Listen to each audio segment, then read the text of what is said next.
Assalamualaikum warahmatullahi wabarakatuh. Himpitan alam kubur. Kaum muslimin muslimat yang dimuliakan Allah, setelah mayit diletakkan di dalam kubur, maka kubur akan menghimpit dan menjepit dirinya. Tidak seorang pun yang dapat selamat dari himpitannya. Beberapa hadis menerangkan bahwa kubur menghimpit Sa'ad bin Mu'az radhiyallahu anhu. Padahal kematiannya membuat arsy bergerak, pintu-pintu langit terbuka, serta malaikat sebanyak 70.000 menyaksikannya.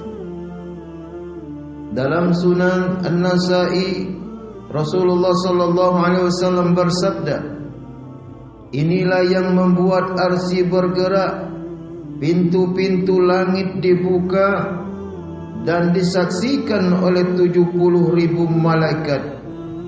Sungguh ia dihimpit dan dijepit oleh kubur, akan tetapi kemudian dibebaskan. Rasulullah sallallahu alaihi wasallam bersabda, sesungguhnya kubur memiliki himpitan yang bila seseorang selamat darinya, maka tentu Sa'ad bin Mu'az telah selamat. Hadis riwayat Imam Ahmad. Himpitan kubur ini akan menimpa semua orang, termasuk anak kecil. Rasulullah sallallahu alaihi wasallam bersabda yang artinya, seandainya ada seseorang selamat dari himpitan kubur, maka bocah ini pasti selamat. Mu'jam At-Tabrani dari Abu Ayyub radhiyallahu anhu dengan sanad sahih, dan riwayat ini dinilai sahih oleh Syekh Al-Albani rahimakumullah dalam Sahihul Jami. Saudara kaum muslimin yang dimuliakan Allah, jika seorang hamba telah diletakkan di dalam kubur, dua malaikat akan mendatanginya dan memberikan pertanyaan-pertanyaannya. Inilah yang dimaksud dengan fitnah atau ujian kubur.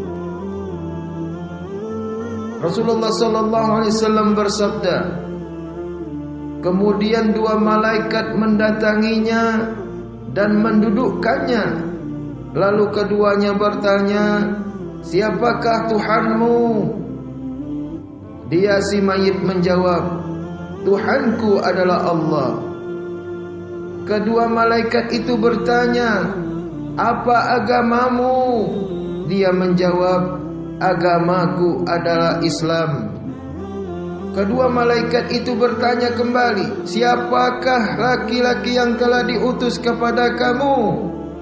Dia menjawab, beliau utusan Allah. Kedua malaikat itu bertanya, apakah ilmumu?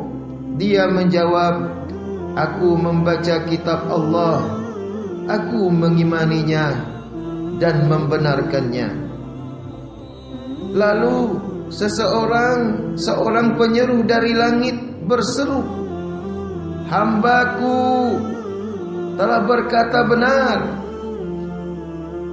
berilah dia hamparan dari surga dan berilah dia pakaian dari surga, dan bukakanlah sebuah pintu untuknya ke surga.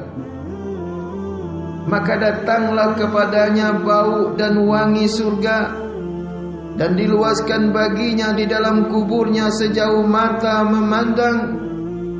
Dan datanglah seorang laki-laki berwajah tampan kepadanya, berpakaian bagus, beraroma wangi, lalu mengatakan, bergembiralah dengan apa yang menyenangkanmu.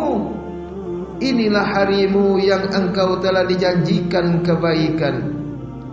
Maka ruh orang mukmin itu bertanya kepadanya, siapakah engkau? wajahmu adalah wajah yang membawa kebaikan. Dia menjawab, aku adalah amalmu yang salih. Maka ruh itu berkata, Tuhanku, tegakkanlah hari kiamat sehingga aku akan kembali kepada istriku dan hartaku.